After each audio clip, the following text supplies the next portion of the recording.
Magandang hapon, narito ang update ukol sa maging lagay ng ating panahon.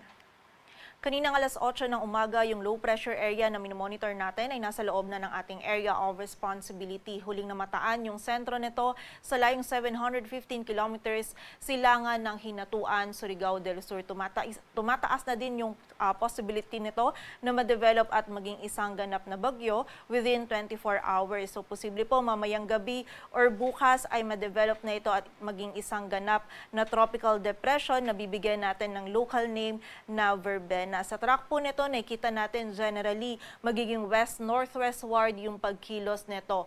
Patungo ito dito sa may northeastern Mindanao, then tatahakin nito itong area ng Visayas patungo dito sa bahagi ng northern Palawan. So expect po natin na magta-traverse ito dito sa ating landmass. Simula po yan bukas ng hapon hanggang sa Wednesday. So ngayon pong gabi magsisimula na po na medyo may mga pag-ulan na tayong mararanasan dulot ng trough or ng extension ng LPA na ito sa malaking bahagi ng Visayas at Mindanao, lalong-lalo na po dito sa may eastern section nito. And samantala, simula po bukas, mas mararamdaman natin yung mga pag-ulan na dala nito, mostly pa din dito sa may eastern section ng Visayas at Mindanao, and then dito sa buong bahagi ng Palawan, Southern Luzon, and ilang areas pa rin ng Mindanao, patungo po dito sa may bahagi ng Southern Luzon, Visayas, ilang areas ng Mindanao, patungo po dito sa area ng Palawan. In terms of intensity, nakikita po natin na yung highest possible natin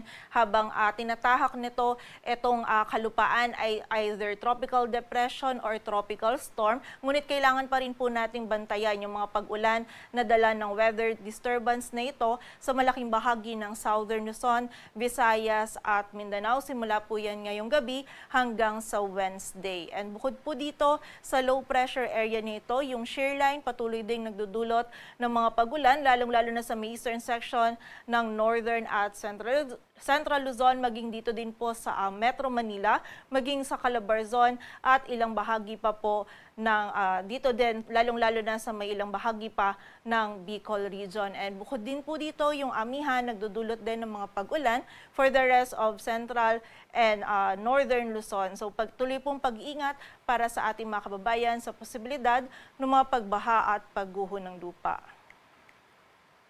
At para nga sa magiging lagay ng panahon bukas, araw ng Lunes, patuloy pa rin po makakaranas ng mga pag-ulan, pagkilat at pagkulog ang bahagi ng Cagayan, Isabela, Quirino, maging ang bahagi din po ng Apayao, Mountain Province, Kalinga, Ifugao at yung area din po ng Quirino, maging dito din sa Metro Manila, Calabarzon, Quezon, Camarines Norte at Camarines Sur. Dulot po ito ng shear line. Posibleng hanggang sa mga malalakas yung pag-ulan na ating mararanasan. Kaya naman pag-iingat para sa ating mga kababayan sa posibilidad po ng mga pagbaha at pagguho ng lupa. Samantala, sa nalalabing bahagi naman ng Bicol region, meron din tayong mararanasan ng mga pag-ulan dulot naman ng trough ng low pressure area. Samantala, dito naman sa nalalabing bahagi ng Cordillera Administrative Region, Cagayan Valley at Central Luzon, magiging maulap din po yung ating kalangitan. May mga pag-ulan din na mararanasan, dulot naman ng amihan. Samantala, for the area of Ilocos Region, magiging bahagyang maulap hanggang sa maulap po yung ating kalangitan. Kung may mga pag-ulan na mararanasan, ay mostly mga light rains po na dulot pa rin ng amihan. And dito naman sa area ng Mimaropa, may mga isolated po ng mga pag-ulan, dulot ng localized thunderstorms. Agwat po ng temperatura dito sa Metro Manila ay mula 24 to 30 degrees Celsius. Samantala, bukas naman itong buong bahagi ng Visayas, maging yung area din ng Palawan, Zamboanga Peninsula, Northern Mindanao, Caraga at Davao Region, magiging mataas din po yung posibilidad ng mga pag-ulan, pagkilat at pagkulog-dulot po ng low pressure area. Expect po natin hanggang sa malalakas na pag-ulan yung ating mararanasan simula bukas, lalong-lalo na dito sa may silangan ng Eastern Visayas and also yung silangan din po ng Mindanao. Kaya naman pag-iingat or doble ingat po para sa ating mga kababayan dyan sa banta ng mga pagbaha at pagguho ng lupa. And for the rest of Mindanao naman, meron pa rin po tayo mga isolated na mga pag-ulan na mararanasan and paminsan-minsan po posible pa rin hanggang sa mga malalakas yung mga pag-ulan na ito, kaya doble ingat pa rin para sa ating mga kababayan. Agwat po ng temperatura sa Cebu ay mula 25 to 29 degrees Celsius at sa Davao naman ay 24 to 30 degrees Celsius. At sa kasalukuyan, meron pa rin po tayong nakataas na gale warning dito sa dagat baybayin ng Batanes kung saan mapanganib pa rin po yung pagpalaot para sa ating mga babayang mangingisda, pati na rin yung may mga maliliit na sasakyang pandagat. And also, doble ingat pa rin po para sa maglalayag dito sa may nalalabing bahagi or dagat baybayin ng Northern Luzon, maging dito din sa may silangang dagat baybayin ng Southern Luzon at Visayas. And para naman po sa 3-day outlook ng mga key cities ng ating bansa, in the next 3 days dito sa Metro Manila maging sa Baguio City, sa Tuesday po yan hanggang Thursday magiging maulan po yung panahon na ating mararanasan. Lalong-lalo na po dito sa Metro Manila by Tuesday, posible pong hanggang sa malalakas yung mga pag-ulan na ating mararanasan. Dulot po ito ng shear line. So again, expect po natin by Tuesday hanggang Thursday dito sa area ng Metro Manila at Baguio City may mga pag-ulan po tayo na dulot ng shear line. Samantala for the area naman ng Legazpi City hanggang Wednesday po meron pa rin tayong mga pag-ulan na dulot naman ng LPA na minomonitor po natin ngayon. And by Thursday, medyo mababawasan na po yung mga pag-ulan na ito, but posible pa rin yung mga isolated na mga pag-ulan, pagkidlat at pagkulog. Agwat po ng temperatura sa Metro Manila ay mula 25 to 30 degrees Celsius, sa Baguio ay 15 to 26, sa Legazpi naman ay 24 to 31 degrees Celsius.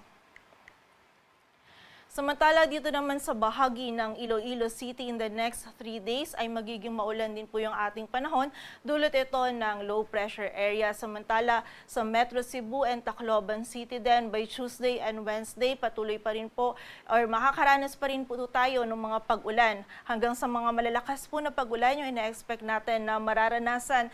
Kaya muli doble ingat para sa ating mga kababayan sa banta ng mga pagbaha at pagguho ng lupa. And by Thursday naman dito sa area ng Metro Cebu at Tacloban City, may mga isolated na mga pag-ulan pa rin po tayong mararanasan.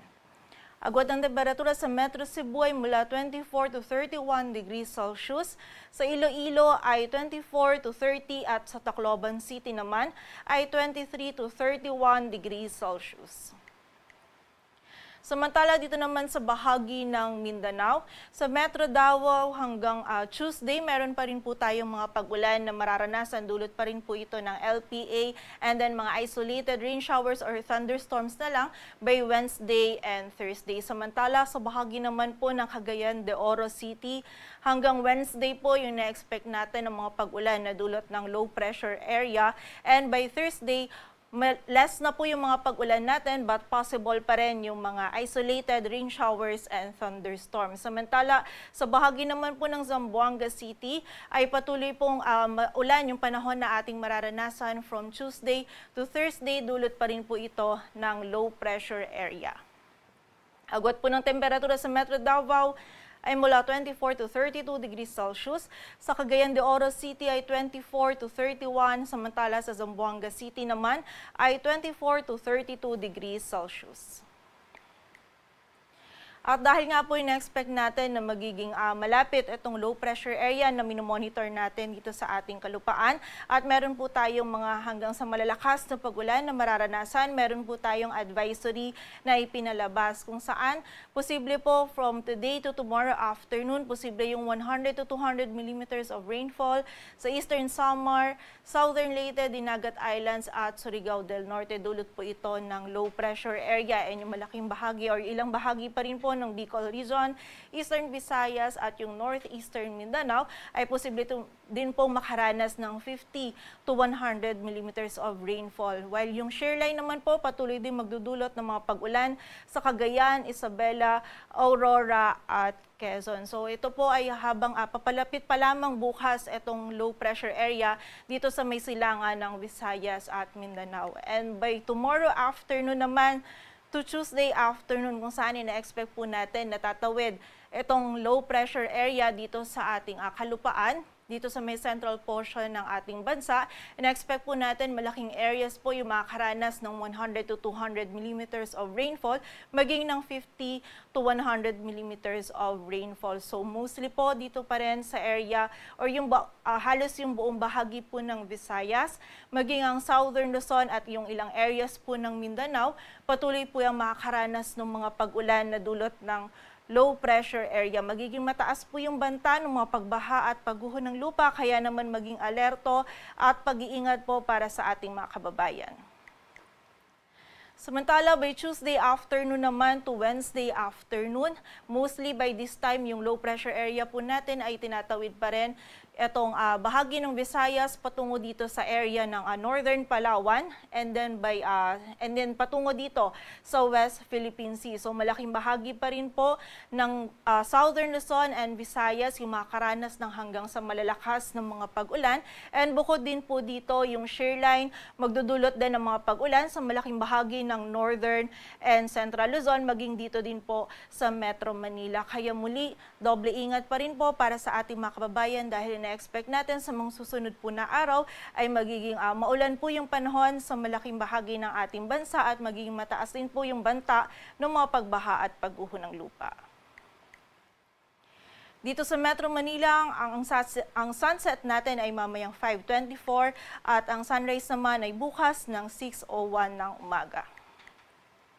Patuloy po tayo magantabay sa updates na ipapalabas ng Pag-asa. Para sa mas kumpletong impormasyon, bisitahin ang aming website, pagasa.dost.gov.ph. At para naman po sa mga heavy rainfall warnings or yung mga thunderstorm advisories na ini-issue ng ating mga regional offices, bisitahin lamang yung aming website, panahon.gov.ph. At yan po muna ang latest dito sa Weather Forecasting Center ng Pag-asa. Grace Castañeda, magandang hapon po.